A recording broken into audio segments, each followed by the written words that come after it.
다 같이 묵도하심으로 1월 넷째 주 주일 낮 예배 하나님께 올려드리도록 하겠습니다.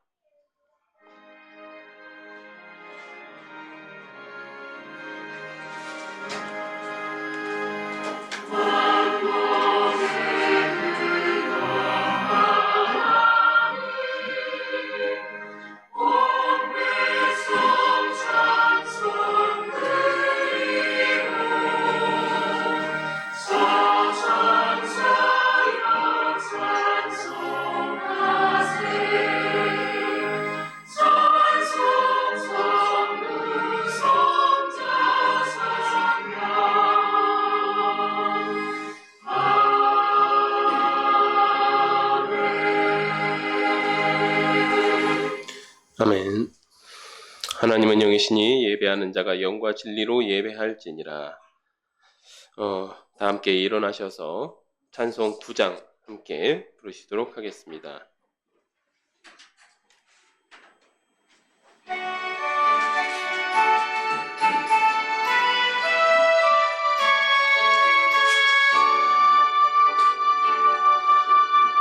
하늘에 가득 찬 영광의 하나님, 온 땅에 충만한 존귀하신 하나님, 생명과 빛으로 지혜와 권능으로 언제나 우리를 지키시는 하나님, 성부와 성자와 성령 삼위의 하나님, 우리 예배를 받아주시옵소서.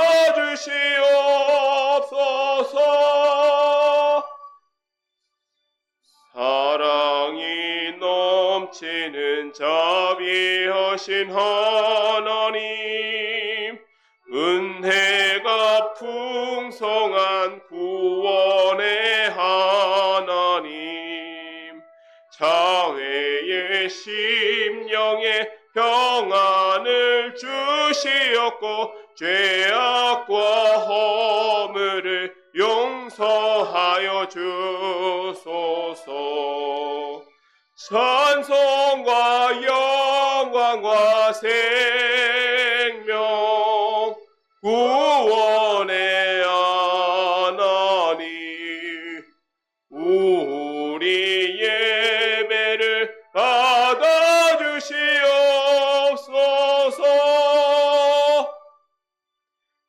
연약한 심령을 굳게 세워주시고 우둔한 마음을 지혜롭게 하시고 주의 뜻 받들어 참되게 살아가며 주 말씀 따라서 용감하게 하소서. 권능과 지혜와 사랑 은혜의 하나님, 우리 예배를 받아주시옵소서.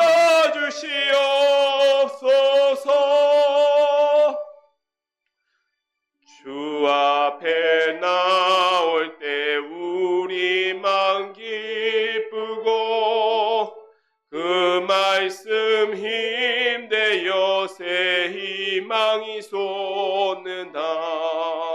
고난도 슬픔도 이기게 하시었고 영원에 잇대어 살아가게 하소서. 우리의 자랑과 기쁨 생명의 하나님, 우리 예배를 받아주시옵소서.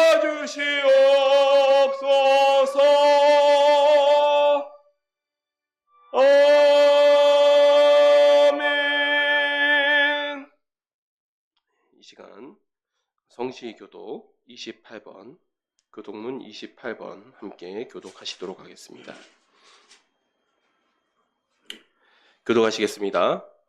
하나님이여, 주는 나의 하나님이시라. 내가 간절히 주를 찾되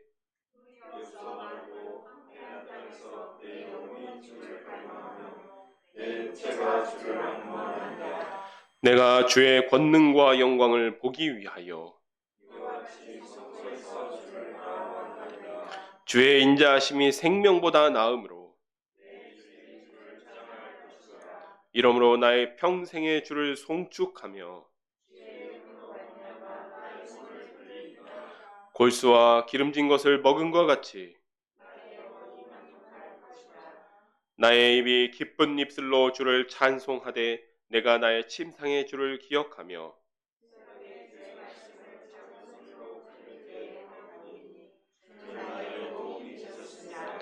내가 주의 날개 그늘에서 즐겁게 부르리이다. 아멘. 이 시간 사도신경으로 우리의 신앙을 고백하도록 하시겠습니다. 전능하사 천지를 만드신 하나님 아버지를 내가 믿사오며 그 외아들 우리 주 예수 그리스도를 믿사오니 이는 성령으로 잉태하사 동정녀 마리아에게 낳으시고 본디오 빌라도에게 고난을 받으사 십자가에 못 박혀 죽으시고 장사한 지 사흘 만에 죽은 자 가운데서 다시 살아나시며 하늘로사 전능하신 하느님 우편에 앉아 계시다가 저리로서 산 자와 죽은 자를 심판으로 오시리라. 성령을 믿사오며 거룩한 공회와 성도가 서로 교통하는 것과 죄를 사하여 주시는 것과 몸이 다시 사는 것과 영원히 사는 것을 믿사옵나이다. 아멘. 자리에 앉아주시기 바랍니다. 이 시간 찬송 559장 함께 찬송하시겠습니다.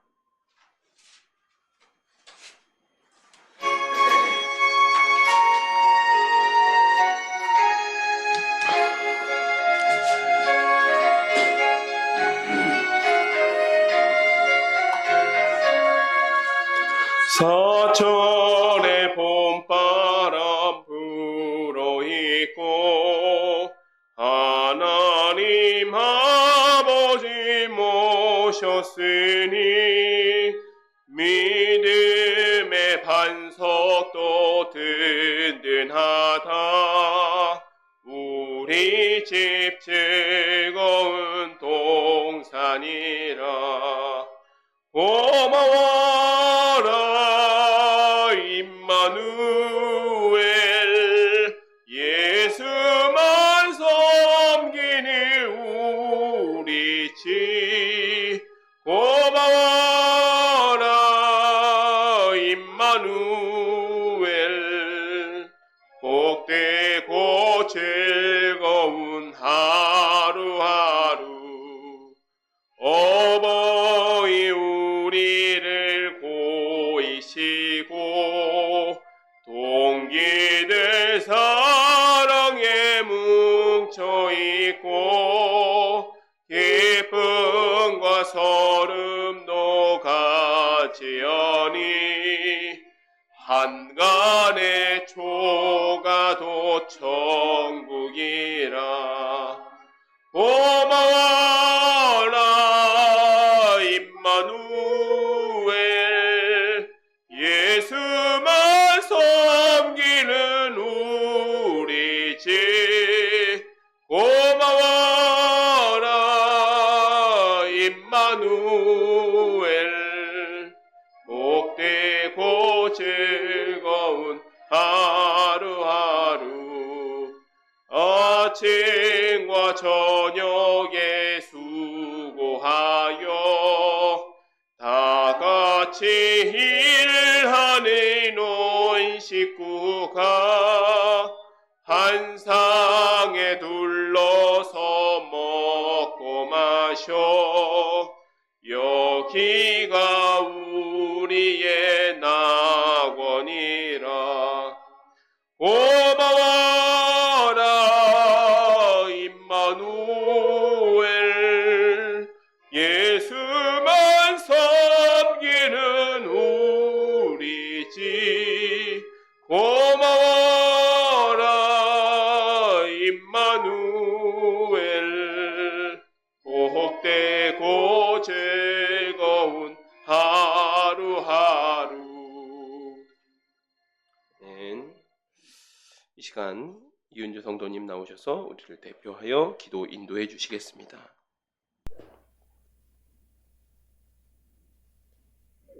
살아계셔서 역사하시는 주님, 이 예배 가운데에도 임재하시어 기쁘게 영광 받아 주시옵소서.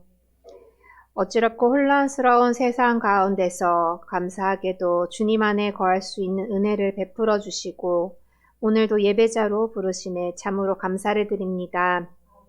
우리의 마음을 온전히 주님께 드려지는 시간이 되게 하옵소서.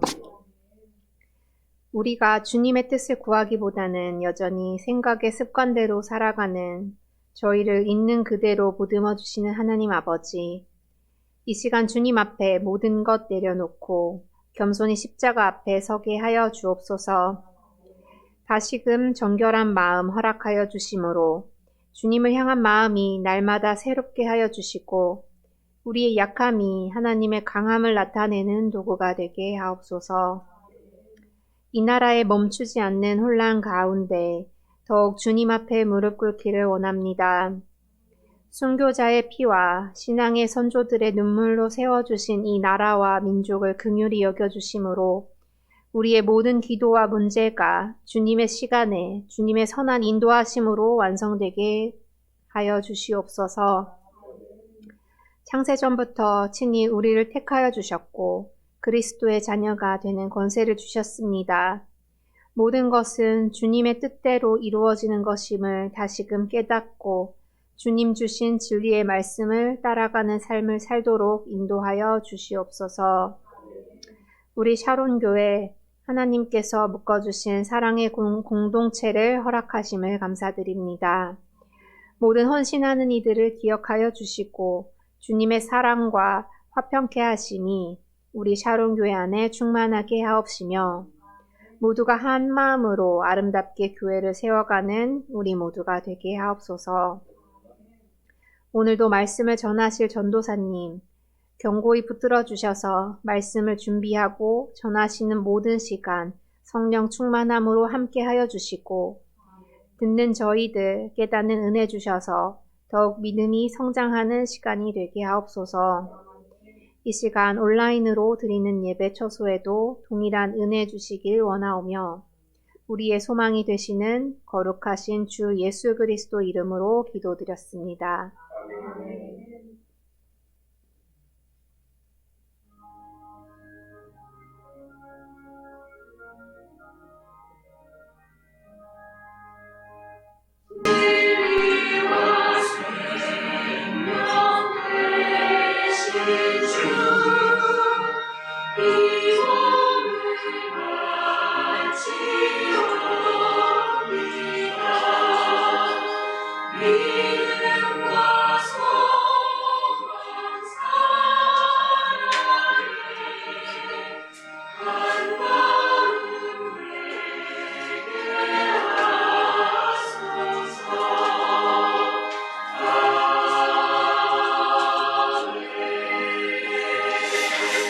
아멘. 오늘 우리에게 주신 하나님의 말씀은 예레미야 51장 33절에서 40절 말씀입니다. 예레미야 51장 33절에서 40절 말씀입니다. 구약성경 1138페이지에 있습니다. 제가 봉독해 드리도록 하겠습니다. 만군의 여호와 이스라엘의 하나님께서 이와 같이 말씀하시되 딸 바벨론은 때가 이른 타작마당과 같은지라 멀지 않아 추수 때가 이르리라 하시도다. 바벨론의 느부갓네살 왕이 나를 먹으며 나를 멸하며 나를 빈 그릇이 되게 하며 큰 뱀같이 나를 삼키며 나의 좋은 음식으로 그 배를 채우고 나를 쫓아내었으니 내가 받은 폭행과 내 육체에 대한 학대가 바벨론에 돌아가기를 원한다고 시온 주민이 말할 것이요 내 피 흘린 죄가 갈대아 주민에게로 돌아가기를 원한다고 예루살렘이 말하리라. 그러므로 여호와께서 이와 같이 말씀하시되 보라 내가 내 송사를 듣고 너를 위하여 보복하여 그의 바다를 말리며 그의 샘을 말리리니 바벨론이 돌무더기가 되어서 승냥이의 거처와 혐오의 대상과 탄식거리가 되고 주민이 없으리라. 그들이 다 젊은 사자같이 소리 지르며 새끼 사자같이 으르렁거리며 열정이 일어날 때 내가 연회를 베풀고 그들이 취하여 기뻐하다가 영원히 잠들어 깨지 못하게 하리라. 여호와의 말씀이니라. 내가 그들을 끌어내려서 어린 양과 순양과 순염소가 도살장으로 가는 것 같게 하리라. 아멘. 제가 기도하고 말씀 나누도록 하겠습니다. 하나님 아버지 참으로 감사드립니다. 오늘 설 명절 주간을 맞이하여서 또한 저희 샤론의 가족들 모여서 함께 주님을 예배하기 위하여 나왔습니다. 주님 명절 주간에 각자의 가정으로 돌아가서 또 기쁨의 교제를 나눌 것이지만 또 우리 믿음의 가정으로 함께 먼저 모였습니다. 주님을 예배할 때 주님 기뻐 받아주시고 또한 우리의 교제와 우리의 이 모임과 우리의 이 예배 가운데 주님 임재하여서 우리를 돌보아 주시옵소서. 예수님의 이름으로 기도드렸습니다. 아멘.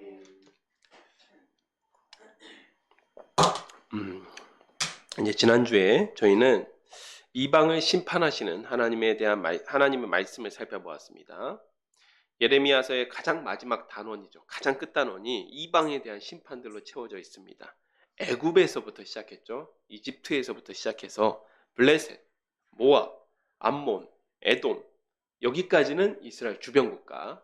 그 다음에 이스라엘을 늘상 압박했던 다메섹, 시리아죠. 그 다음에 아라비아의 유목민족, 게달과 하솔이라고 하는 아라비아 유목민족. 그리고 마지막으로 그 대미를 장식하는, 글을 쓸 때 가장 마지막 그 최종장을 대미라고 하지 않습니까? 그 대미를 장식하는 바벨론까지 이어지는 말씀 안에서 하나님께서 그들을 철저하게 심판하실 것이라는 예언이 들어있었습니다. 그들이 심판당하는 이유는 나라가 크나 작으나 하나님께 대하여 교만했다는 내용이 절대로 빠지지가 않습니다. 오늘은 이방 심판에 대한 대미를 장식하는 바벨론이 나옵니다. 이제 50장 저희가 함께 살펴보았죠. 1부 50장 살펴보았고 이제 2부 51장을 살펴볼 것입니다. 1절부터 살펴보겠습니다. 51장 1절입니다.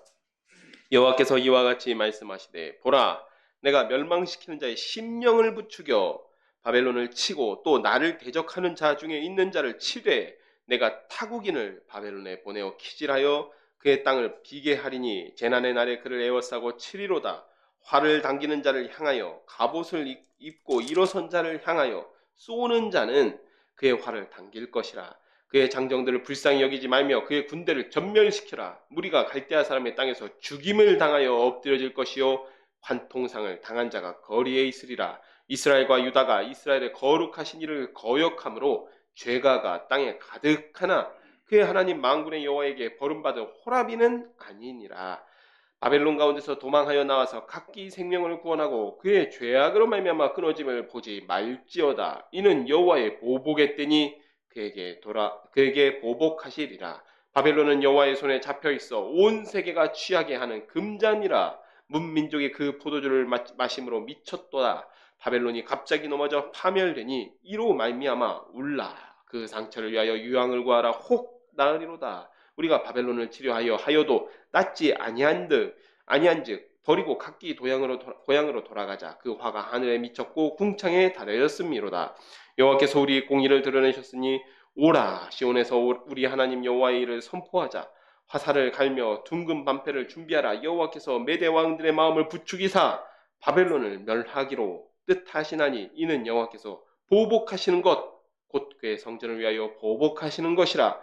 바벨론 성벽을 향하여 깃발을 세우고 튼튼히 지키며 파수꾼을 세우며 복병을 매복시켜 방비하라. 이는 여호와께서 바벨론 주민에 대하여 말씀하신 대로 계획하시고 행하심이로다. 많은 물가에 살면서 재물이 많은 자여 내 재물의 한계 곧 내 끝이 왔도다. 만군의 여호와께서 자기의 목숨을 두고 맹세하시되 내가 진실로 사람을 메뚜기같이 내게 가득하게 하리니 그들이 너를 향하여 환성을 높이리라 하시도다. 아멘.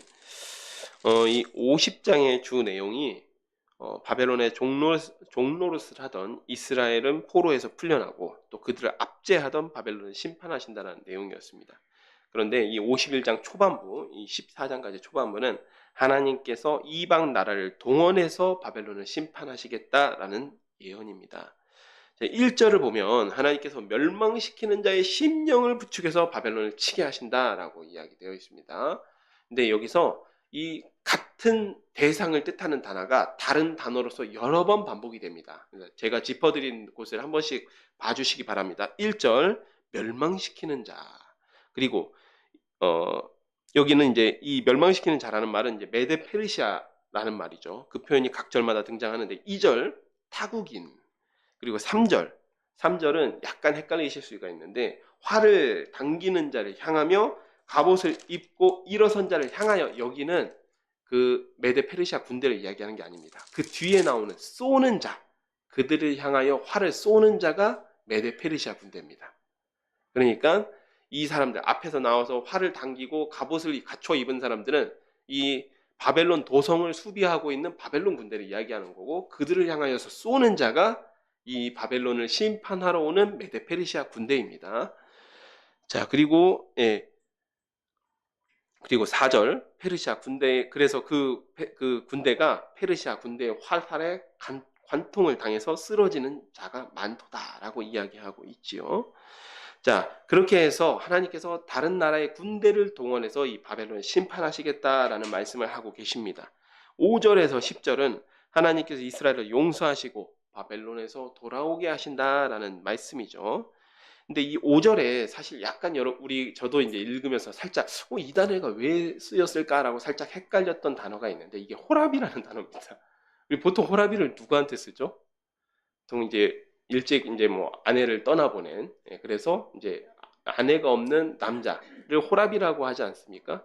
근데 사실 저도 그래서 좀 찾아보았습니다. 원어 성경들을 좀 찾아보았더니 이게 호랍이라는 단어는 쓰여지지 않았습니다. 히브리어 성경에서도 호랍이라는 단어는 쓰여지지 않았고 그냥 버려지지 않았다, 요 정도로만 쓰여졌습니다. 근데 여기다가 굳이 이 의미를 강조하겠다고 번역하는 과정에서 호랍이라는 단어를 첨가한 건데, 사실 이 단어도 조금 잘못 첨가한 것 같아요.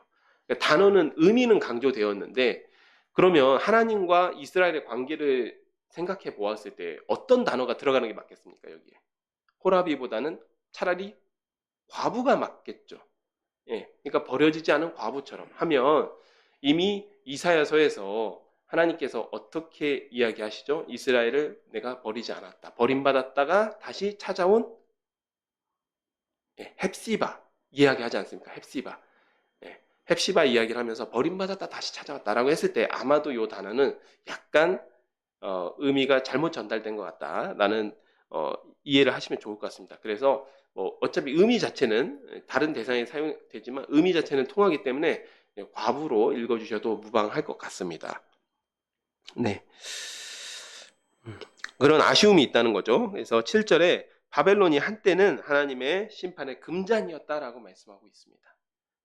보통 하나님께서 심판을 이야기하실 때 잔이라는 표현을 많이 사용하시죠. 심판의 잔을 주시니까 너희는 마셔라, 이런 식으로 많이 말씀하시는데, 하나님의 심판을 담은 잔이었던, 금잔이었던, 그러니까 귀하게 쓰임 받았다라는 의미죠.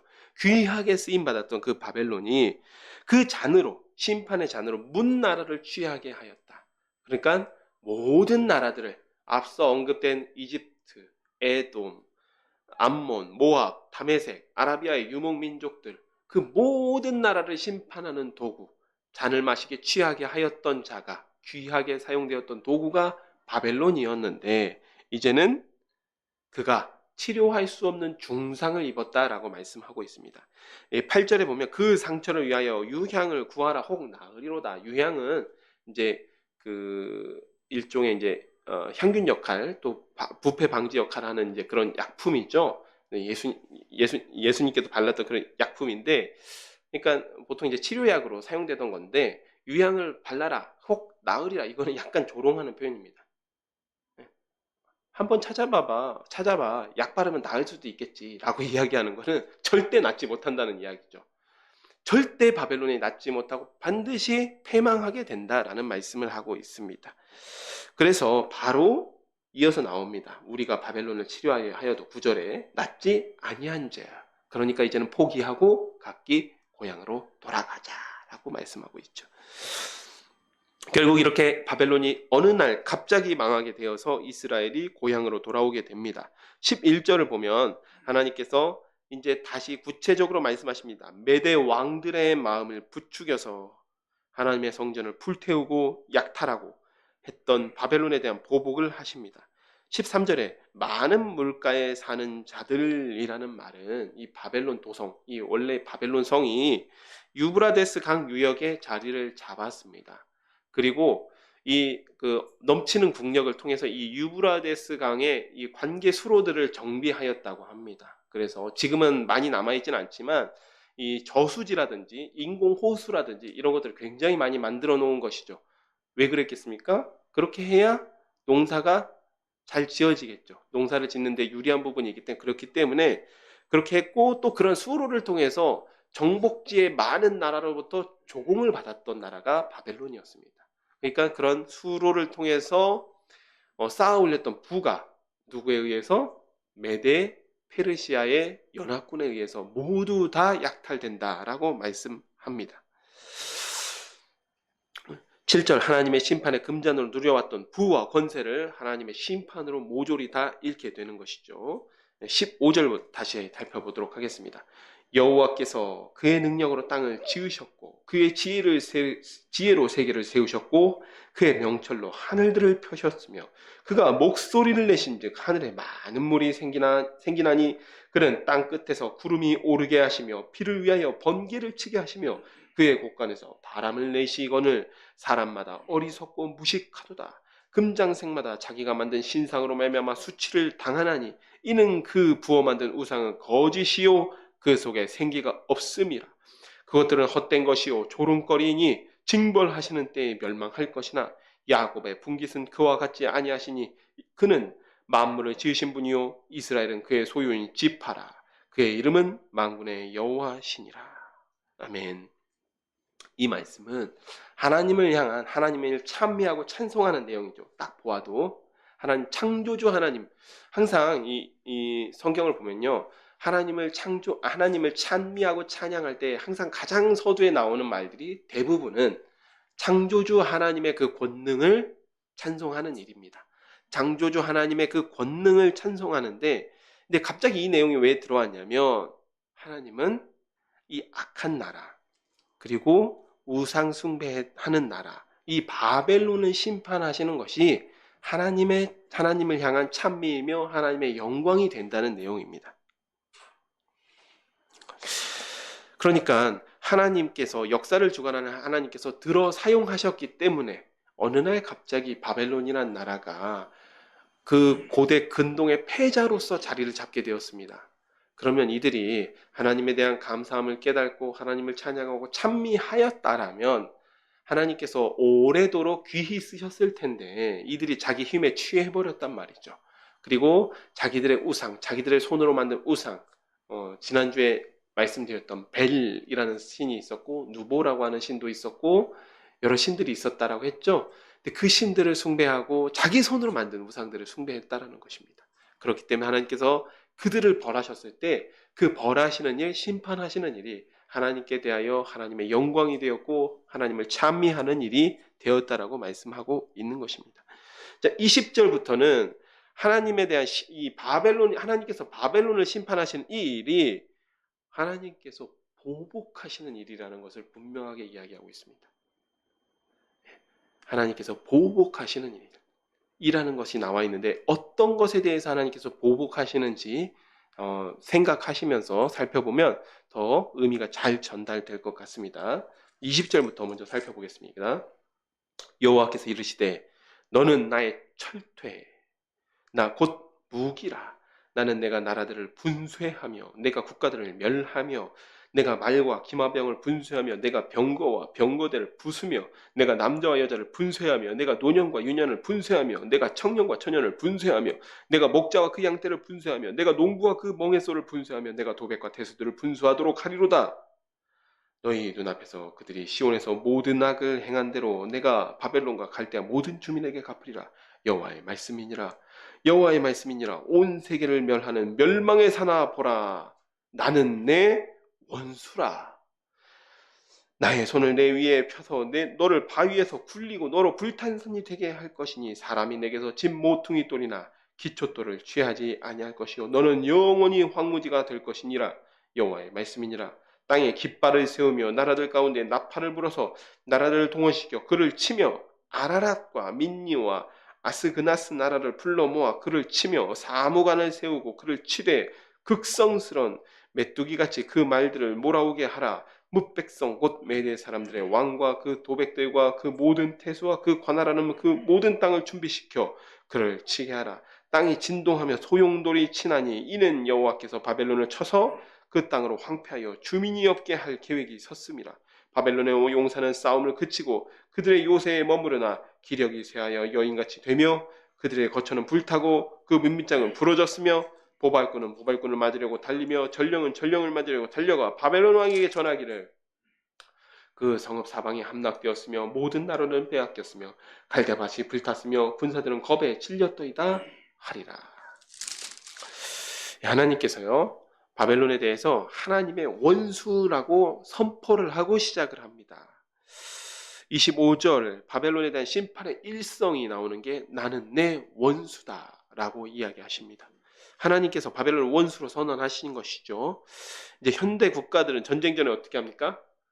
국제 규약상 선전포고를 해야 됩니다. 선전포고 안 하면 불법이죠. 물론 하나님께서 바벨론에게 선전포고 뭐 그 정도 할 그런 거리가 아니지요. 그렇지만 하나님께서 이 분명하게 이 심판을 선언하기 위해서 그 일성을 선언하시는 게 나는 너의 원수다. 이제부터 절대 봐주지 않고 철저하게 심판하겠다라고 말씀하시는 것입니다. 그리고 그래서 그 전까지는 하나님께서 그렇게 나쁘지 않았어요. 바벨론에 대한 감정이. 왜냐하면 하나님의 심판의 도구, 곧 만군을 벌하시는 철퇴다라고 말씀하고 계시거든요. 아까 비슷한 것이죠. 심판의 금잔, 만군을 벌하시는 철퇴. 그리고 50장에는 온 세계, 지난주에 살펴봤던 50장에서는 또 온 세계의 망치다. 온 세계의 모든 하나님을 대적하여서 높아졌던 그 교만을 부수는 망치다라고 하나님께서 설명하신 적이 있었습니다. 그러나 이제는 하나님의 적이 되었습니다. 적이 되었으니까 어떻게 하겠습니까? 27절에 하나님께서 군대를 소집하시는 장면입니다. 자, 그래서 여기 보면 27절부터는 지금 하나님께서 바벨론을 치기 위한 군대를 소집하고 있다라고 눈에 보이는 것처럼 회화적으로 굉장히 시각적으로 설명하고 있는 것입니다. 깃발을 세우라. 보통 깃발을 세우라라고 하면 군대를 모으는 것이죠. 군대를 모아서 깃발을 세웁니다. 자, 그래서 27절에 보면 사무관을 세운다라고 기록이 되어 있는데 사실 이 말이 조금 개운한 말은 아닙니다. 보통 사무관이라고 하면 어떤 것들이 생각납니까? 보통 이게 사실 이렇게 많이 자주 사용된 단어가 아니거든요. 사무관이라고 하면 보통 이렇게 뭐 행정적인 일들을 담당하거나 아니면 보통 성경에서 사용되는 말로는 서기관 정도가 생각되는데 이게 지금 군대를 소집하는데 사무관을 세운다는 말이 조금 약간 그 의미가 정확하게 통하진 않거든요. 그래서 보통 이 단어는 사실 총사령관을 세운다 이런 의미로 해석을 합니다. 총사령관을 세운다. 군대를 모았으니까 총사령관을 세워야 될 것이 아닙니까? 총사령관이 누구겠습니까? 고레스죠. 고레스죠. 그래서 총사령관 고레스를 세워라 라고 말씀하시는 것입니다. 물론 여기서 명시적으로 고레스라고 말씀하시지 않았습니다. 저희가 이 뒷이야기까지 모두 다 알고 있기 때문에 고레스라는 것을 알고 있는 것이죠. 자, 그래서 군대를 소집하십니다. 여기에 등장하는 나라들이 있습니다. 아라랏이라는 나라. 아라랏은 제가 예전에 한번 설명한 적이 있습니다. 작년까지 거슬러 올라가는데 이 아수르, 바벨론 전에 있었던 아수르란 나라가 한때 상당히 세력이 위축된 적이 있었다. 그 이유 중에 하나는 바벨론 북쪽의 우르미아 호수 근처에 또 아라랏산 근처에 자리 잡았고 있었던 굉장히 큰 강국이 있었다. 그 나라가 세계사적인 역사적인 명칭으로 우라르투라고 하는 나라가 있었다고 했습니다. 그리고 성경에는 그 나라를 아라랏이라고 했다라고 설명드린 적이 있습니다. 기억을 한번 되새겨 보시면 있을 겁니다. 그래서 그 아라랏, 근데 그 나라는 아수르로부터 점령을 당합니다. 이후에 아수르로부터 정복을 당했고 민리, 아스그나스 이 나라가 다 그 근처에 있는 나라예요. 예. 우르미아 후수 근처에 있었던 나라들인데 이 나라들은 어떻게 되었냐면 고레스의 군대가 가서 메데페르시아 연합군으로 정복을 하고 속국으로 삼았던 나라들입니다. 그러니까 자 보십시오. 총사령관이 딱 세워졌습니다. 그리고 깃발을 들고 군대를 모아요. 그럼 속국들은 어떻게 됩니까? 당연히 파병을 해야죠. 그 총사령관의 군대, 정복자의 군대 아래 속국들은 군대를 모으게 되는 것입니다. 정복자 황제의 이름으로 황제의 깃발 아래 모으게 되는 것입니다. 지금 그 장면을 설명하고 있는 것입니다. 자, 그래서 이 고레스의 군대가 바벨론 공략전에 나섭니다. 그 전까지는 위풍당당하던 바벨론의 군대가 힘을 잃고 겁에 질려서 흩어지게 된다라고 말씀하고 있는 장면입니다. 자, 33절 이어서 살펴보겠습니다. 오늘 본문 말씀이었습니다. 만군의 여호와 이스라엘 하나님께서 이와 같이 말씀하시되 딸 바벨론은 때가 이른 타작마당과 같은지라 멀지 않아 추수 때가 이르리라 하시도다. 여기서 말한 추수는 심판을 의미하죠. 바벨론의 느부갓네살 왕이 나를 먹으며 나를 멸하며 나의 빈 그릇이 되게 하며 큰 뱀같이 나를 삼키며 나의 좋은 음식으로 그 배를 채우고 나를 쫓아내었으니 내가 받은 폭행과 내 육체에 대한 학대가 바벨론에 돌아가기를 원한다고 시온 주민이 말할 것이요 내 피 흘린 죄가 갈대아 주민에게로 돌아가기를 원한다고 예루살렘이 말하리라. 여기는 지금 34절과 35절은 이렇게 예루살렘 주민들, 유다 백성들이 하나님 앞에 기도하고 있었다라는 내용을 지금 하나님께서 이야기하시는 거예요. 바벨론 느부갓네살 군대 때문에 못 살겠습니다. 너무 괴롭힙니다. 라고 하나님 앞에 끊임없이 탄원하면서 기도했다라는 것이죠. 그러므로 여호와께서 이와 같이 말씀하시되 보라 내가 내 송사를 듣고 이스라엘이 하나님 앞에 탄원했기 때문에 재판장이신 하나님께서 그 송사를 이제 사건의 재판장에 하나님의 재판장에 올리신 겁니다. 사건을 만든 거죠. 그리고 너를 위하여서 보복하여 그의 바다를 말리며 그의 샘을 말리리니 바벨론이 돌무더기가 되어서 승냥이의 거처와 효모의 대상과 탄식거리가 되고 주민이 없으리라. 그들이 다 젊은 사자같이 소리 지르며 새끼 사자같이 으르렁거리며 열정이 일어날 때 내가 연회를 베풀고 그들이 취하여 기뻐하다가 영원히 잠들어 깨지 못하게 하리라. 여호와의 말씀이니라. 내가 그들을 끌어내려서 어린 양과 순염소가 도살장으로 가는 것 같게 하리라. 하나님께서 이스라엘을 위해서 보복하신다라고 말씀하십니다. 하나님께서 보복하실 때에 하나님께서 보복하신 이유가 이스라엘을 위해서 보복하시는 것입니다. 34절에서 35절 이스라엘 백성이 그동안 하나님 앞에 탄원했던 내용이죠. 그리고 무려 70년 동안은 하나님께서 응답하시지 않았던 내용입니다. 70년 동안 하나님의 응답을 뒤로 미루시다가 이제 드디어 응답하시겠다라고 말씀하시는 것입니다. 이들의 탄원하는 내용이 바벨론 느부갓네살의 바벨론 군대가 와서 우리를 뜯어먹었고 고향에서 쫓아내었고 또 학대를 했다라고 탄원하였습니다. 그때 당시에는 아무런 응답도 하시지 않는 것 같던 하나님께서 물론 예레미야가 이 예언을 하였을 때 하나님께서 즉시 응답하신 것이 아닙니다. 이 예언이 성취될 때를 이야기하는 거예요. 우리가 착각하면 안 됩니다. 학대를 했다고 그래서 하나님께서는 그래서 그 때가 되면 이스라엘 탄원을 듣고 보복하시기 위해서 자리를 떨쳐 일어나십니다. 주님의 백성의 기도는 절대 사라지지 않습니다. 믿으시기를 바랍니다. 이스라엘도 수많은 사람이 70년 동안 눈물로 씨를 뿌렸고 그랬기 때문에 하나님의 응답과 성취를 보게 된 것입니다.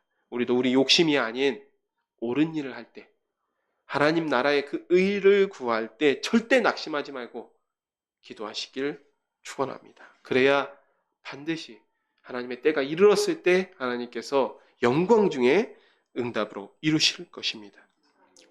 38절을 보면 그런데도 하나님께서 하나님 바벨론 심판하실 때 보잖아요. 보면 어땠습니까? 바벨론 지금 상태가 어떻습니까? 젊은 사자같이 소리 지르며 으르렁거린다라고 이야기하고 있죠. 여러분 우리가 착각하면 안 되는 게 하나님께서 이 바벨론이 어느 날 갑자기 망했다고 해서 어떤 하나님께서 다 죽어가는 이제 막 국력을 소진해서 이제 내리막길을 타고 있는 그 바벨론을 기회를 틈타가지고 없애시는 그런 게 아닙니다. 아직은 짱짱한 힘이 남아있어요. 젊은 사자 같습니다. 아직도 두려운 존재입니다. 여전히 충분한 힘이 있고 두려운 존재였지만 39절에 하나님께서 의기양양하고 교만한 바벨론을 취하게 하여서 그들로 영원히 잠들고 깨어나지 못하겠다라고 말씀하시는 것이죠. 자, 보면 우리가 다니엘서 5장 장면이 떠오를 수 있습니다. 저는 이 말씀 딱 이 두 구절을 읽으면서 다니엘서 5장 장면이 떠올랐습니다. 왜냐하면 그때 당시 제가 다시 한번 상기해 드리면 이 바벨론 최후의 날 벨사살 왕이 연회를 베풀었다고 이야기하고 있습니다. 그런데 당시에 이 성경에는 벨사살 왕이라고 기록되어 있지만 제가 여러 번 반복해서 말씀드리지만 왕은 아니라고 했죠. 공식적인 바벨론의 마지막 왕은 벨사살 왕의 아버지였던 나보니더스가 그 공식적인 바벨론 왕가의 마지막 왕이었습니다. 다만 이 벨사살 왕은 나보니더스가 원정을 떠났을 때 그 아버지를 대신하여서 대리 청정을 하고 있는 세자였다라고 말씀을 드린 적이 있습니다. 그런데 이 바벨론이 아직도 활발하게 정복 전쟁을 펼칠 수 있을 만큼 나라의 국력이 남아 있을 때, 그만큼 힘이 남아 있을 때에 페르시아 군대가 급습을 하여서 바벨론 성이 함락이 되고 나보니더스 왕은 수도가 함락되었기 때문에 곧바로 이 고레스에게 항복을 하게 됩니다. 이런 절차를 통하여서 바벨론 나라가 완전히 망하게 됩니다. 즉 하나님께서 말씀하시는 것은 이 역사의 배후에 계신 분이 하나님이다라는 말씀을 하고 계시는 것입니다. 네. 자, 그리고 41절은 이 바벨론의 패망에 대해서 노래를 부르고 있습니다. 바벨론의 패망을 노래하고 있습니다. 이 패망의 노래가 53절까지, 사실은 58절까지 이어지는데 이 53절까지 이 바벨론 패망의 노래를 살펴보도록 하겠습니다. 슬프다. 세상이 함락되었도다. 온 세상의 칭찬을 받는 성읍이 빼앗겼도다. 이 온 세상의 칭찬을 받는 성읍이라는 단어는 여러분 우리가 보통 역사학계에 이런 말들 많이 사용됩니다. 약간 이제 이게 좀 이제 호기심을 불러일으키는 그런 제목이기도 한데 세계 7대 불가사의 이런 말들이 있습니다. 여러분 들어보신 적이 있을 것입니다. 그 중에 하나가 뭐냐면 공중정원이라고 하는 곳이 있습니다. 공중정원이 뭐냐면 느부갓네살 왕이 자기 부인이었던 왕비를 위해서 만들었던 정원이 공중정원인데 이게 왜 7대 불가사리냐면 아니 이게 기원전 500년이잖아요. 기원전 500년. 그 시절에 어떻게 이 물을 끌어올려서 이 높은 옥상에다 정원을 만들 수 있었느냐. 이게 이제 불가사의라는 것이죠. 그러니까 그만큼 화려했던 나라, 부와 권력과 이 모든 것이 넘쳐 흘렀던 나라가 바벨론 도성이라는 의미입니다. 그런데 이제는 그 나라가 빼앗겼습니다. 그 나라를 빼앗겼습니다. 슬프다. 바벨론이 나라들 가운데 황폐하였도다. 바다가 바벨론에 넘치며 그 노도 소리가 그 땅을 뒤덮었도다. 그 성읍들은 황폐하여 마른 땅과 사막과 사람이 살지 않는 땅이 되었으니 그리로 지나가는 사람이 없도다. 내가 배를 바벨론에서 벌하고 그가 삼킨 것은 그의 입에서 끌어내리니 민족들이 다시는 그에게로 몰려가지 아니하겠고 바벨론 성벽은 무너졌도다. 나의 백성아, 너희는 그 중에서 나와 각기 여호와의 진노를 피하라. 너희 마음을 나약하게 말며 이 땅에 들리는 소문으로 말미암아 두려워하지 말라. 소문은 이 해에도 있겠고 저 해에도 있으리라. 그 땅에는 강포함이 있어 다스리는 자가 다스리는 자를 서로 치리라. 그러므로 보라, 날이 이르리니 내가 바벨론의 우상들을 벌할 것이라. 그 온 땅이 치욕을 당하겠고 그 죽임 당할 자가 모두 그 가운데 엎드려질 것이며 하늘과 땅과 그 안에 있는 모든 것이 바벨론으로 말미암아 기뻐 노래하리니 이는 파멸시키는 자가 북쪽에서 그에게 옴이라. 여호와의 말씀이니라. 바벨론이 이스라엘을 죽여 엎드려뜨린 같이 온 세상이 바벨론에서 죽임을 당하여 엎드려지리라. 칼을 피한 자들이여 멈추지 말고 걸어가라. 먼 곳에서 여호와를 생각하며 예루살렘을 너희 마음에 두라. 외국인이 여호와의 거룩한 성전에 들어가므로 우리가 책망을 들으며 수치를 당하여 모욕이 우리의 얼굴을 뒤덮었느니라. 보라, 날이 이르리니 내가 그 우상들을 벌할 것이라. 부상자들이 그 땅에서 한숨을 지으리라. 여호와의 말씀이니라. 가령 바벨론이 하늘까지 솟아오른다 하자. 높은 곳에 있는 피난처를 요새로 삼더라도 멸망시킬 자가 내게로부터 그들에게 임하리라. 여호와의 말씀이니라. 41절에 세삭이란 말도 전에 한번 설명드린 적이 있는데 이 바벨론이라는 단어를 암호화시켜서 말하는 것이라고 말씀드렸습니다. 그리고 왜 암호화시켰는지는 이 뒷장에 이제 51장 마지막에 가서에 나옵니다. 왜 암호화시켜야 했는지는 자, 그래서 이미 25장에서 한번 설명드렸습니다. 이 44절에서 보면 하나님께서 벨을 벌하신다라고 말씀하셨습니다. 이 벨이라는 단어는 바벨론의 신이라고 이야기했죠. 자, 그런데 고대의 신전이 함락당하고 약탈당한다. 이 말은 완전한 패망이라고 제가 한번 설명드린 적이 있습니다. 하나님께서 벨을 벌하신다라고 말씀하셨습니다. 그리고 그가 삼킨 것을 그의 입에서 끌어내십니다. 바벨론이 지금까지 삼킨 나라들을 토해내게 하신다라는 것이죠. 그렇기 때문에 45절부터 거룩한 백성 이스라엘이 바벨론을 향한 하나님의 진노를 피해서 고향 땅으로 돌아오게 된다라는 예언이 기록되어 있습니다. 그래서 50절을 보면 바벨론의 심판하는 칼을 피한 이스라엘이여 멈추지 말고 예루살렘까지 걸어가라. 바벨론에 대한 심판, 곧 바벨론에 대한 심판은 바벨론에게는 심판이었지만 하나님의 백성에게는 바벨론이 당한 심판이 구원이었습니다. 이스라엘 민족의 70년 기도 응답이 원수에 대한 보복과 동시에 일어난 것이죠. 전제의 창조주이시자 역사의 주관자이신 하나님의 놀라운 계획에 이와 같은 찬양과 찬미를 돌리지 않을 수 없는 일입니다. 54절부터 58절은 마지막으로 확인하는 바벨론 최후에 대한 말씀입니다. 이 부분은 이제 어려운 것이 없기 때문에 읽고 지나가도록 하겠습니다. 바벨론으로부터 부르짖는 소리가 들리도다. 갈대아 사람의 땅에 큰 파멸의 소리가 들리도다. 이는 여호와께서 바벨론을 황폐하게 하사 그 큰 소리를 끊으시며 원수는 많은 물같이 그 파도가 사나우며 그 물결은 요란한 소리를 내는도다. 곧 멸망시키는 자가 바벨론에 이르렀음이라. 그 용사들이 사로잡히며 그들의 활이 꺾이도다. 여호와는 보복의 하나님이시니 반드시 보응하시리로다. 만군의 여호와라 일컫는 왕이 이와 같이 말씀하시되 내가 그 고관들과 지혜 있는 자들과 도백들과 태수들과 용사들을 취하게 하리니 그들이 영원히 잠들어 깨어나지 못하리라. 만군의 여호와께서 이와 같이 말씀하시니라. 바벨론의 성벽은 회파되겠고 그 높은 문들은 불에 탈 것이며 백성들의 수고는 헛될 것이요 민족들의 수고는 불탈 것인지 그들이 쇠잔하리라.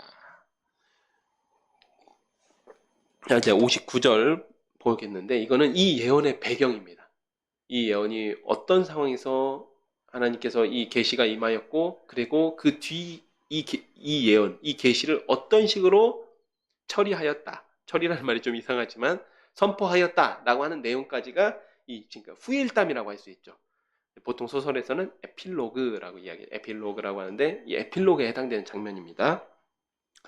유다의 시드기야 왕 제4년에 마세아의 손자 네리야의 아들 스라야가 그 왕과 함께 바벨론으로 갈 때에 선지자 예레미야가 그에게 말씀을 명령하니 스라야는 병창감이더라. 예레미야가 바벨론에 닥칠 모든 재난, 곧 바벨론에 대하여 기록한 이 모든 말씀을 50장과 51장입니다. 이 모든 말씀을 한 책에 기록하고 스라야에게 말씀하기를 너는 바벨론에 이르거든 삼가 이 모든 말씀을 읽고 말하기를 여호와여 주께서 이곳에 대하여 말씀하시기를 이 땅을 멸하여 사람이나 짐승이 거기에 살지 못하게 하고 영원히 폐허가 되리라 하셨나이다 하라 하니라. 너는 이 책이 읽기를 다한 후에 책을 돌을 메어 유브라데 강 속에 던지며 말하기를 바벨론이 나의 재난 때문에 이같이 몰락하여 다시 일어서지 못하리니 그들이 피폐하리라 하라 하니라. 여호와의 말이 이에 끝나니라. 이 예언이 기록된 시점과 배경을 이야기하고 있습니다. 시드기야 왕 4년이라고 이야기하고 있죠. 여러분 기억을 잠시 다시 한번 더듬어 보겠습니다. 이제 마지막 마무리하다 보니까 계속해서 기억을 더듬는데 27장에서 거짓 선지자와 싸우는 예레미야의 모습이 한번 등장한 적이 있습니다. 기억나시죠? 그런데 여기서 어떻게 등장했냐면 예레미야가 각국에서 온 사신들 앞에 멍에를 목에 메고 나아갔습니다. 그러면서 바벨론 군대 항복해라 이런 말씀을 한 적이 있습니다. 바벨론 왕이 와서 이와 같은 멍에를 너희들에게 메게 할 것이다 라고 예언한 적이 있었습니다. 그리고 그때 함께한 나라들의 그 회의를 그 함께한 나라들의 모임을 반 바벨론 동맹이라고 한번 설명해 드린 적이 있어요. 그러니까 고만고만한 나라들이 모여서 우리 다 같이 힘을 모아서 이 바벨론 군대 한번 대항해 보자, 한번 우리 목소리 내보자라고 했던 회의가 바로 그 회의, 예루살렘에서 일어난 회의였고, 그 회의장 앞에서 예레미야 선지자가 머리에다 좀 흉하죠. 아니 목에다가 이 멍에를 메고 예언을 했다라는 것이죠.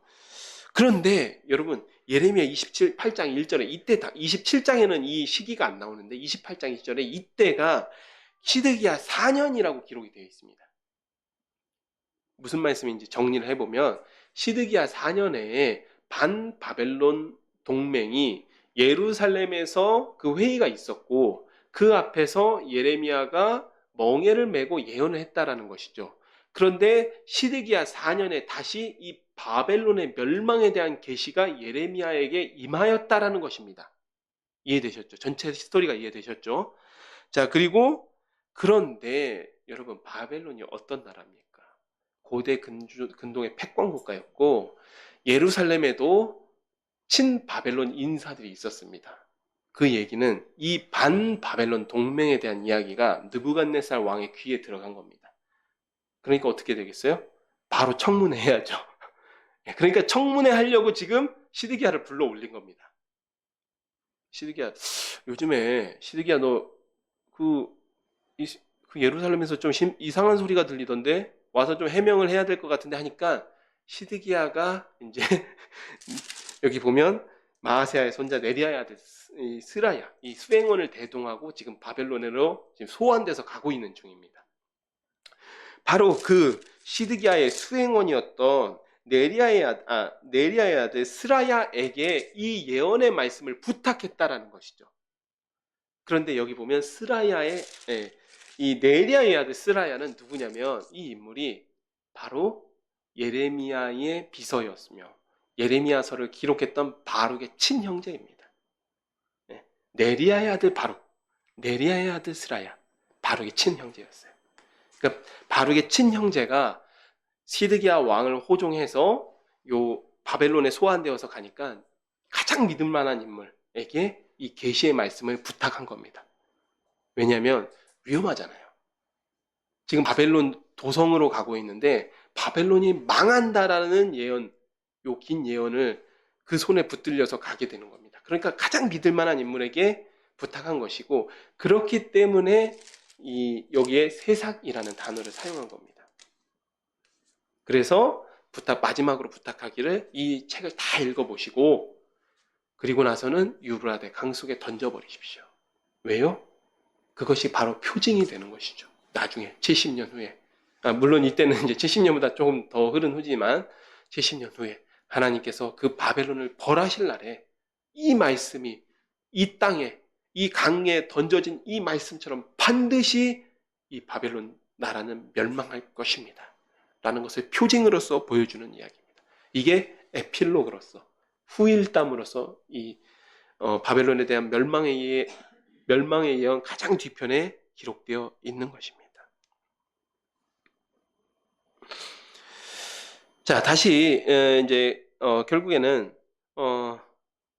역사 이야기로 이제 52장부터는 다시 역사 이야기로 돌아옵니다. 그런데 사실 이게 앞부분에 한번 했던 이야기란 말이죠. 한번 했던 이야기라서 이 52장 이야기로 돌아와서 예루살렘이 망하는 순간의 이야기가 추가적으로 기록되어 있는데 이거는 이제 여러분들 믿거나 말거나입니다. 제가 이제 정확하게 말씀드리는 건 아니고 이런 이야기도 있다라고 믿거나 말거나 하고 어떤 학자들이 주장하는 바에 따르면 이 52장은 이거는 예레미야가 아니라 바룩이 추가적으로 기록해서 뒷부분에 붙여놓은 이야기다라는 이야기도 있습니다. 성경학자들에 따라서는 왜냐하면 굳이 반복할 이야기가 없는 이야기를 지금 하고 있거든요. 그래서 그 내용이 있다라는 것만 알아두시면 됩니다. 꼭 그대로 믿지 않으셔도 돼요.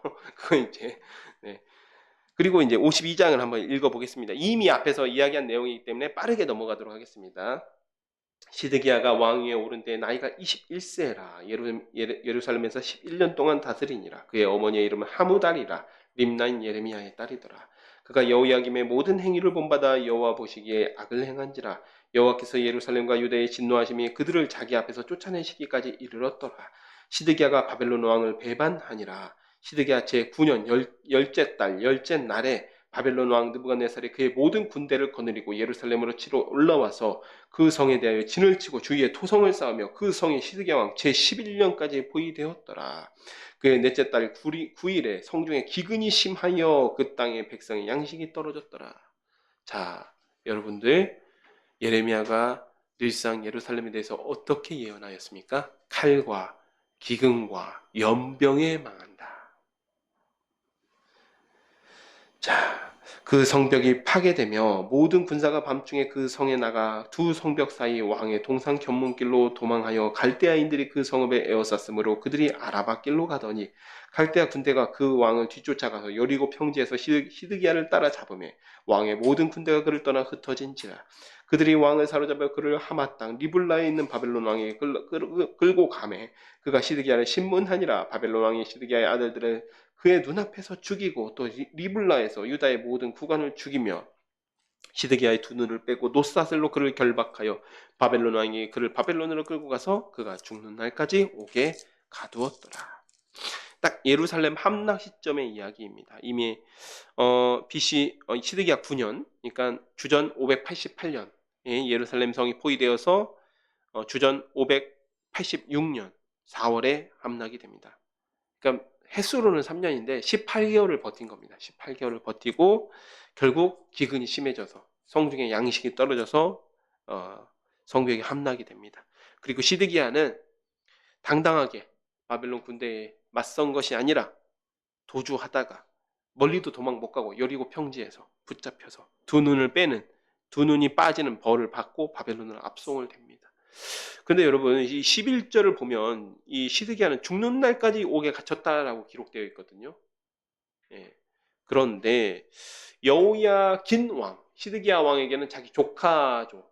자기 선대 왕이었지만 조카였죠. 그리고 나이 차이가 3살 정도밖에 안 납니다. 그런데 이 여호야긴 왕은 이 52장 뒤편에 보면요. 여호야긴 왕은 잡혀간 지 지금 37년째 되는 해에 풀려납니다. 대우가 완전히 다르죠. 비록 오랜 시간이 걸리긴 했지만 여호야긴은 잡혀간 지 37년 만에 풀려나고 시드기야는 옥에서 옥사하게 됩니다. 이 부분들을 좀 기억해 주시면 좋을 것 같습니다. 자, 그리고 이제 이 성전에 대한 이야기가 12절부터 나와 있습니다. 바벨론의 느부갓네살 왕의 19째 해 5째 달 10째 날에 바벨론 왕의 어전 사령관 느부사라단이 예루살렘에 이르러 여호와의 성전과 왕궁을 불사르고 예루살렘의 모든 집과 고관들의 집까지 불살랐으며 사령관을 따르는 갈대아 사람의 모든 군대가 예루살렘 사면 성벽을 헐었더라. 사령관 느부사라단이 백성 중 가난한 자와 성중에 남아있는 백성과 바벨론 왕에게 항복한 자와 무리에 남은 자를 사로잡아 갔고 가난한 백성은 남겨두어 포도원을 관리하는 자와 농부가 되게 하였더라. 갈대아 사람은 또 여호와의 성전에 두 도끼 곧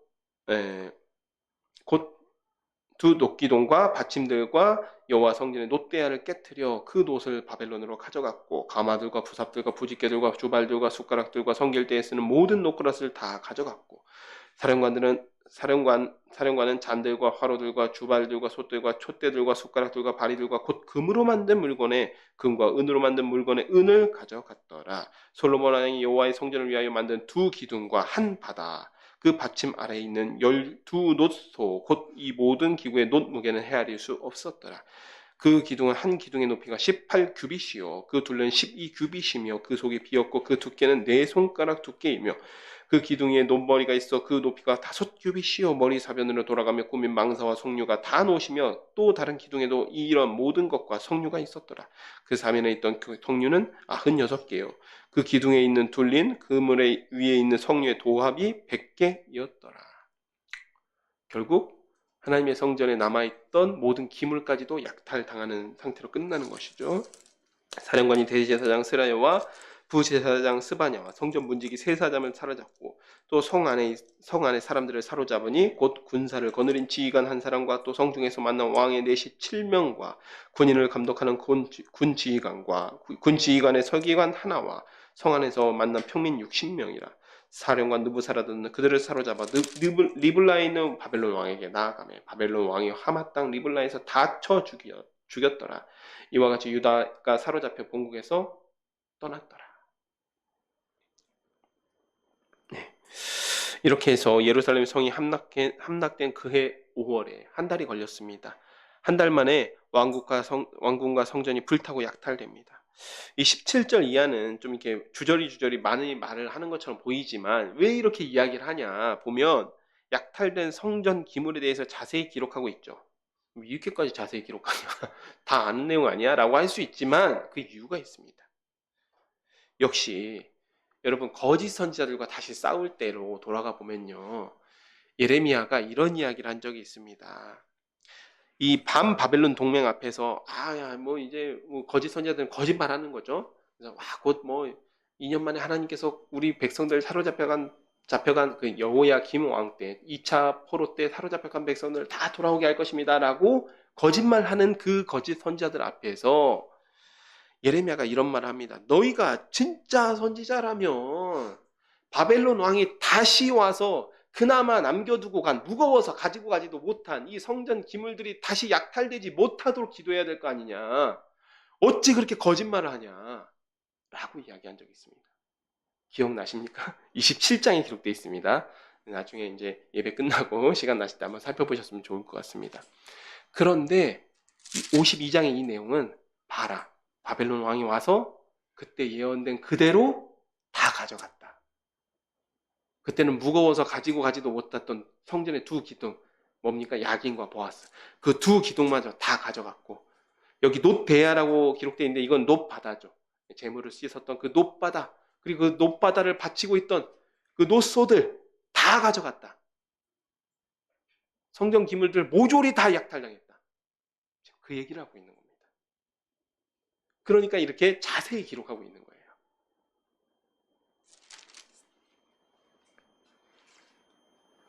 얼마 시간이 지나지 않았습니다. 하지만 그 예언이 오늘 본문에서 성취되었습니다.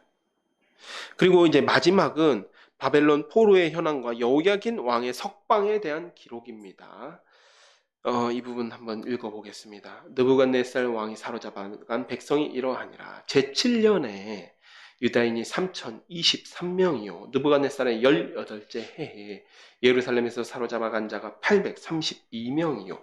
느부갓네살의 제23년에 사령관 느부사라단이 사로잡아간 유다 사람이 745명이니 그 총수가 4600명이더라. 유다왕 여호야긴이 사로잡혀간 지 37년 곧 바벨론의 에윌무로닥 왕이 즉위 원년 12째 달 25째 날에 그가 유다의 여호야긴 왕의 머리를 들어 주었고 감옥에서 풀어 주었더라. 그에게 친절하게 말하고 그의 자리를 그와 함께 바벨론에 있는 왕들의 자리보다 높이고 그 죄수의 의복을 갈아입혔고 그의 평생 동안 항상 왕의 앞에서 먹게 하였으며 그가 날마다 쓸 것을 바벨론 왕에게 받는 정량이 있었고 죽는 날까지 곧 종신토록 받았더라. 이거 역사의 한 페이지 기록 같죠? 여기에도 의미가 있습니다.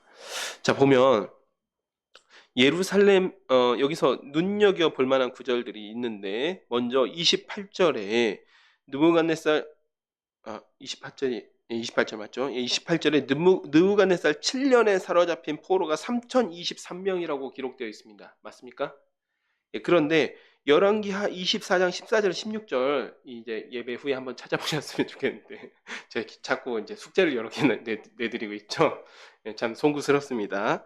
그때 용사와 대장장이 10,000명이 사로잡혀 갔다라고 기록되어 있습니다. 그래서 어떤 학자들은 야 이거 숫자가 틀리다.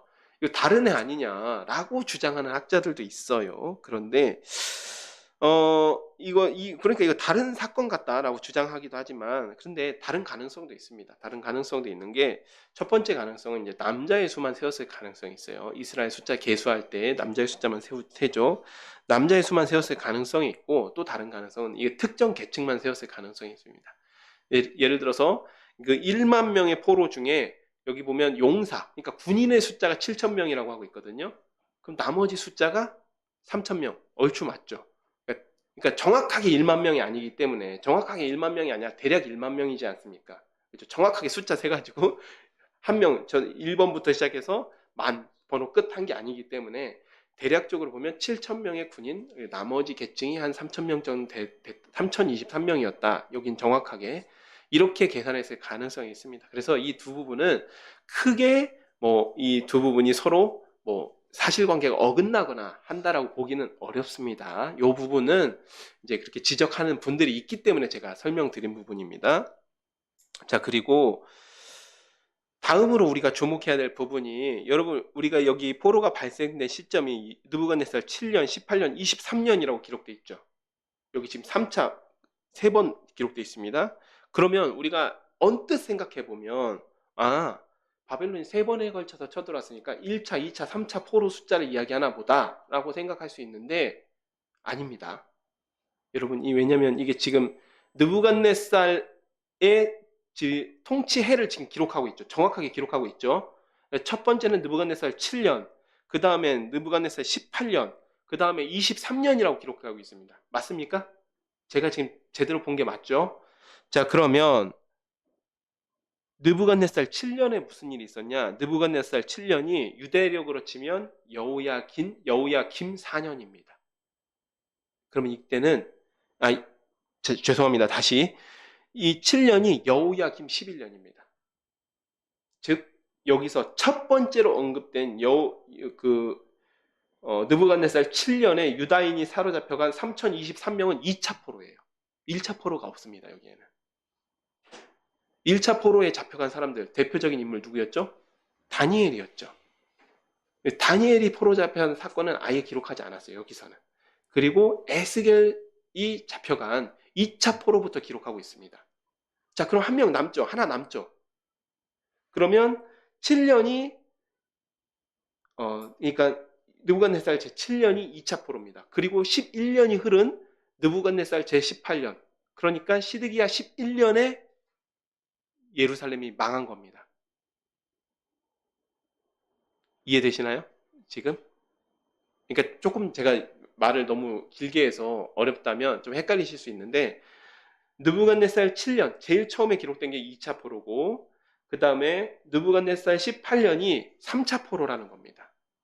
예루살렘이 망한 시점입니다. 근데 4차가 또 있죠, 지금. 4차가 등장하지 않습니까? 그래서 바로 이것이 무엇이냐? 바로 이것이 여기 나오는 2차, 3차 포로의 숫자를 기록하고 있는데, 4차는 성경에는 정확하게 기록되지 않았습니다. 하지만 그 흔적이 남아 있습니다. 힌트가 있어요. 어디에 있었을까요? 예레미야 선지자가 애굽 가지 말아라 라고 했는데 강제로 끌고 가지 않습니까? 그러니까 애굽의 다바네스에 가서 예언했습니다. 너희들 바벨론 왕 칼이 묻어서 여기까지 도망쳤지? 하지만 바벨론 왕 느부갓네살의 칼이 너희들 쫓아와서 애굽까지 같이 벌할 것이다 라고 예언한 장면이 있었습니다. 그때가 느부갓네살 23년 5년 후에 그 사건이 벌어집니다. 그래서 여기 나온 포로는 유다에서 끌려간 게 아닌 것 같습니다. 느부갓네살 왕이 물론 모든 애굽으로 도망간 모든 유다 사람들 다 잡아간 건 아니에요. 다만 그렇지만 정말 그 예언이 5년 후에 이루어집니다. 느부갓네살 왕이 다시 군대를 보내어서 애굽을 침공한 겁니다. 애굽을 침공해서 다바네스에 남아 있었던 유다인들을 포로로 잡아갔습니다. 지금 그 사건을 기록하고 있어요. 4차 포로입니다.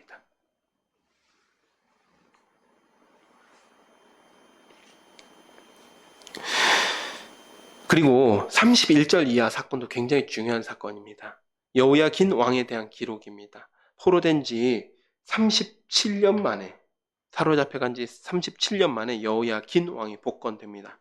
에윌 무로닥 왕 때, 그 바벨론의 에윌 무로닥 왕 때 복권되었다라고 하는데, 이 왕도 좀 특이한 게, 이 왕이 쿠데타로 집권한 왕이에요. 쿠데타로 집권했고, 또 더 재밌는 사실이 뭐냐면 이 왕이 통치 기간이 1년밖에 안 됩니다. 딱 1년이에요. 그런데 보면 에윌 무로닥 왕이 즉위 원년 12째 달. 그러니까 거의 지금 거의 통치 말년 정도에 해당되는 시간입니다. 그런데 그때 여호야긴 왕을 복권시켜 준 겁니다.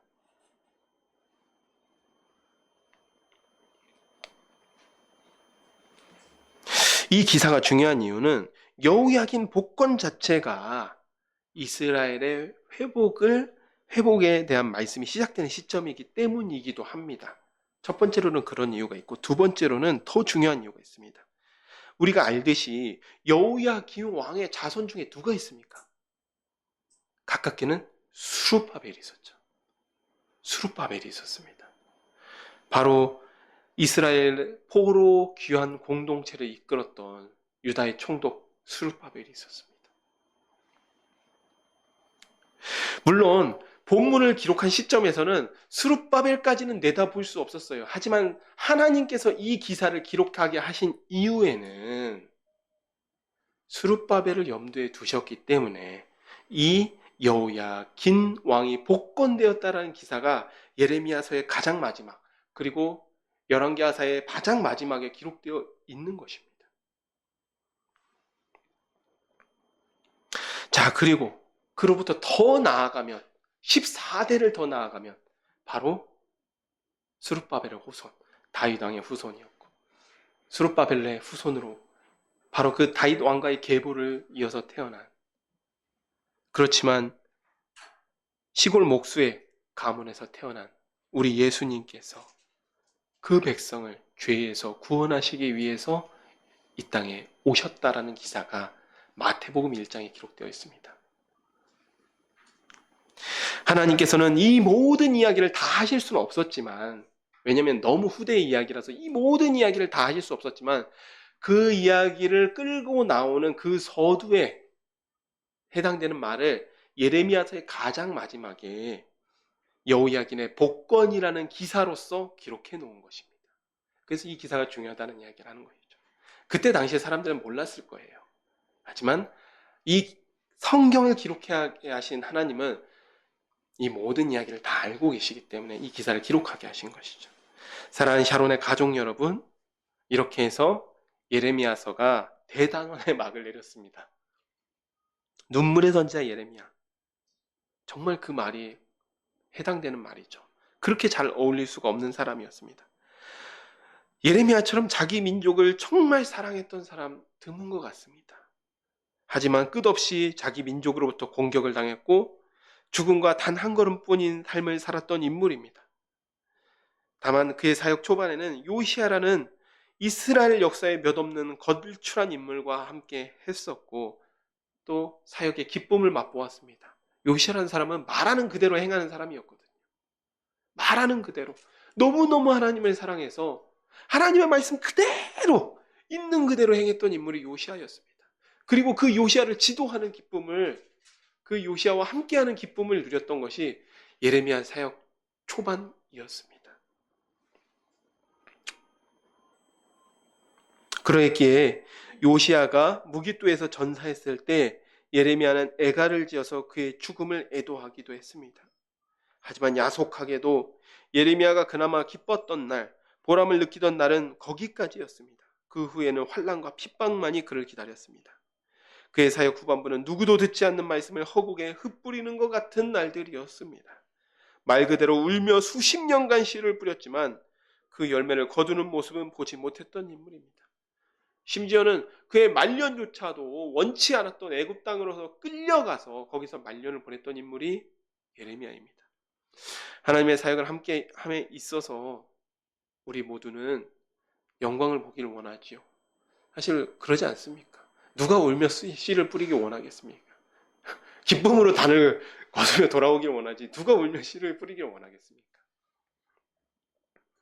내가 수고하고 헌신하는 만큼 인정받고 복받고 사역의 결과는 열매가 가득하기를 원합니다.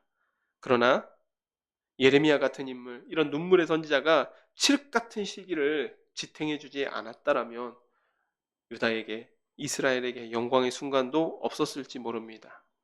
사랑하는 우리 샤론의 가족 여러분, 우리가 감히 예레미야의 삶을 감당한다라고 말할 수는 없을지도 모르겠습니다. 그러나 우리에게 주어진 사명이 무엇이든 그것을 온전히 감당하는 여러분이 되시기를 소망합니다.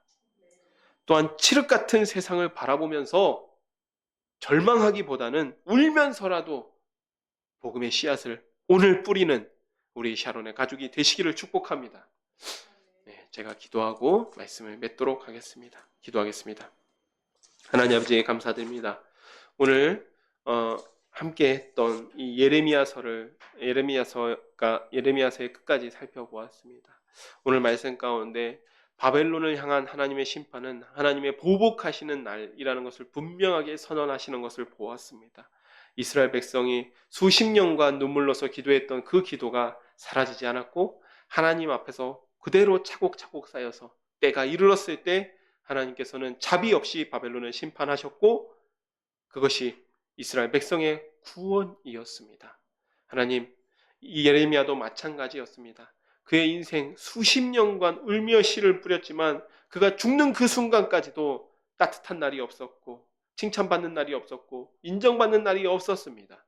주님, 그러나 그는 자신에게 부여된 그 사명, 자기에게 주어진 그 십자가를 결코 회피하지 않았고 끝까지 그 사명 감당하였습니다.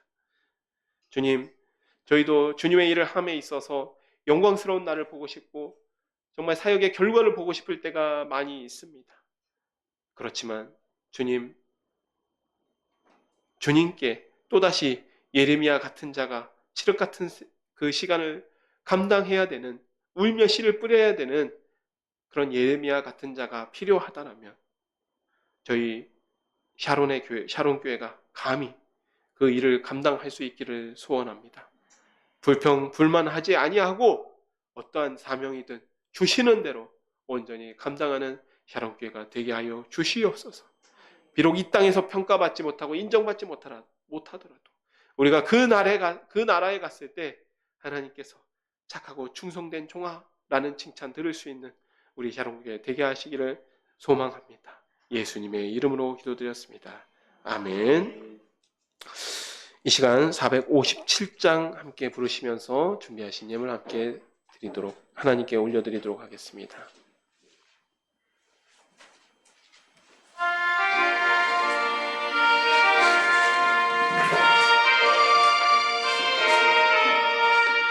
겟세마네 동산에 주를 생각할 때에 근심이나 걱정이 외면할 수 있을까? 나를 항상 버리고 주를 따라가리라.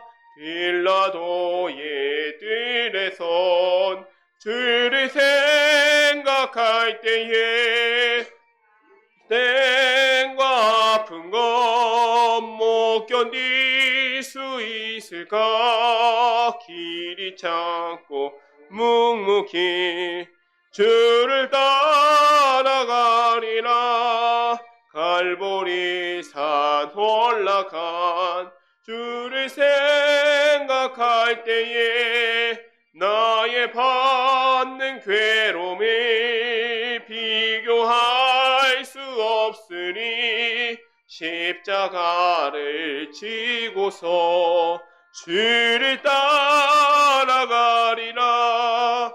무덤에서 부활한 주를 생각할 때에 환난이나 죽음도 두려울 것 없으리. 승전가를 부르며 주를 따라가리라.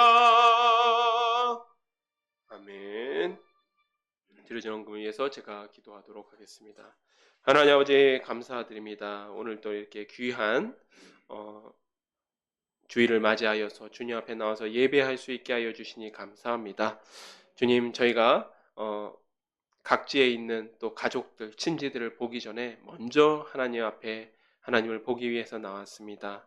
주님, 저희가 이곳 가운데 나와 있는 이 모임 가운데 하나님 함께 해주시고 또 이 믿음의 형제들 가운데 하나님 기쁨으로 교제할 수 있도록 도와주시옵소서. 또한 저희가 주님 앞에 올려드린 이 예물을 기뻐 받아주시옵고 이 물질이 사용되는 곳마다 정말 하나님의 복음이 울며 씨를 뿌리는 그런 예레미야의 마음으로 이 세상 가운데 뿌려지게 하여 주시옵소서. 예수님의 이름으로 기도드렸습니다. 아멘. 네, 오늘 교회 소식 뒤편에 있습니다. 우리 샤론교회 예배에 참석한 여러분 모두를 주님의 이름으로 환영하며 하나님의 은혜와 진리가 함께 하시길 축복합니다. 그리고 오늘 오후 찬양 예배는 성경 낭독을 합니다. 그래서 시간 되시는 분들 함께 참석해 주시면 감사하겠습니다. 또 그 주보 뒤편에 교회 기도 제목이 있으니까 기도하실 때 교회를 위해서 기도해 주시면 감사하겠습니다.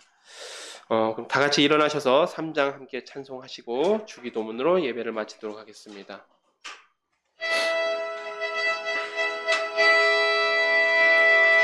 성부 성자와 성령 찬송과 영광 돌려 보내세 대초로 지금까지 또 영원 무궁토록 성삼위께 영광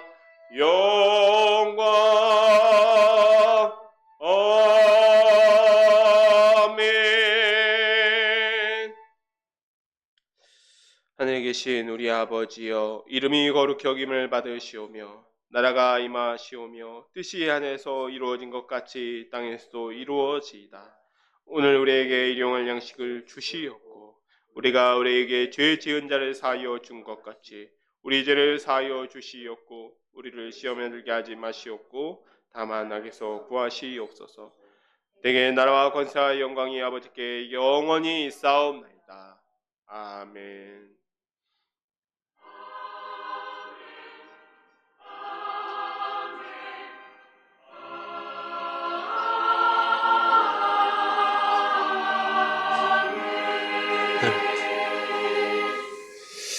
네, 예배 마쳤습니다. 네, 하나님께 영광의 박수 올려드리도록 하겠습니다.